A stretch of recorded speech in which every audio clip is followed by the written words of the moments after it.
qaar ka mid ah culimaadudiinka iyo madax dhaqameedka Somaliland ayaa baaq nabadeed u diray dhinacyada ku dagaalamaya magaalada Boosaaso ee xarunta gobolka Bari ee Puntland waxaana ay ku baaqeen in wada hadal lagu dhameeyo xiisada colaadeed ee ka taagan magaaladaasi Boosaaso. aqligu inuu shaqeeyo walaalaha ku dagaalamaya dhiigo ku daadanayo magaalada Boosaaso anagoo islaamnimaduna ayna damqayso waxaanu leenahay ha loo soo noqdo aqligu inuu shaqeeyo iyo garaadku in lagu dhamaysto wixii dhibay jira wada hadal iyo is-afgarad in lagu dhamaysto saasaan walaalaha soo jeedinaynaa waxaanu leenahay wax garadka reer Puntland dhaqankooda dawladooda ciidamadooda waxaanu dhammaan leenahay walaalayaal dhiigga muslimku waa xaaraan walaalayaal wixii la isku afgaran waayo wada hadal ha lagu dhameeyo walaaltinimada ha la ilaaliyo waddanka ha ilaaliyo dadka ha la ilaaliyo walaalayaal waa wax adag weeye maanta inuu dagaal ka dhaco Puntland waa lagu wada xiyay waxaan idin leenahay oo idinkula talinaynaa walaalayaal ilaahay ha laga baqo dhowro dhiigga qofka muslimka ee daadanaya wixii la kala tabanayo ha la iskula noqdo wada hadal iyo sulxi ilaahayna subxaanahu wa tacaala waxyaaladu xaaraantimeeyey ee dunuubta waaweyna waxaa ka mida dhiigga muslimka ah ee xaqdarro ku daata ha loo kaco dadka in la kala joojiyo hadday madax dhaqameed tahay iyo hadday culimo tahay iyo hadday siyaasiyiin tahay colaadaas nina ku faa'iidi maayo nina guul ku gaari maayo colaad waa laga dhergay Soomaalidu waa ka dhergtay hal la joojiyo colaadaas culimada iyo khiyaarta iyo ismada iyo waxgaradka deegaanka ka soo jeeda dadaalka wadaan ha loo hogaansamo oo maaragtay aqligu ha shaqeeyo oo dadnimadii iyo qiiradii iyo maxay ahayto muxuu ahaa isqabadkii la isku yaqaanay ay waxyaabaha noocaas oo kale ah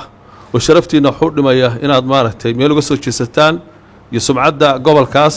oo lagu yaqaanay nabadgelyo iyo maaragtay isu duubnaan arintaas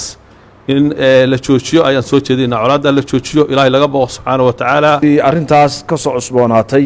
Boosaaso iyo Puntland waa arin huq iyo ciil iyo calool xanuun iyo dhabarjab ku ah qof kasta oo muslim ah qof kasta oo Soomaaliya dalka dibadiisa joogo dalka gudihiisa joogo waxaanu xasuusinaynaa tarafyada arintaas ay dhex taalo إنما المؤمنون إخوة فأصلحوا بين أخويكم واتقوا الله لعلكم ترحمون فتنadaas waxay ku joogsan kartaa walaaltinimada dadka muslimiinta ka dhaxaysa in la xasuusnaado ilaahay tabaaraka wa tacaala cabsidiisa in la xasuusto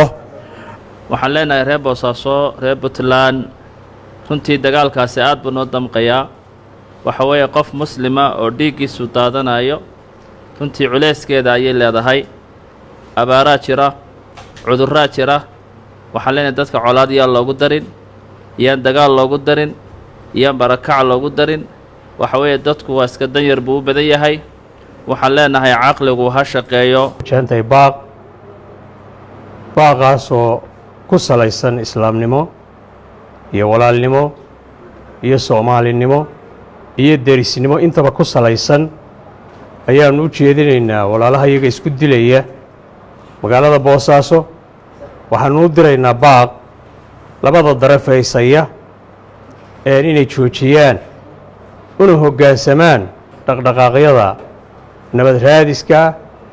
ee waanwaanta wada ay hoggaansamaan waxaa kaloo baaqa iyagani taageero u yahay cidda ka shaqaynaysa joojinta xabadda dadka shacabka iyo muslimiinta lala dhacayo ee la isku dhaxaysto cidda ka shaqaynaysa ee culimo leh ee madax dhaqameed leh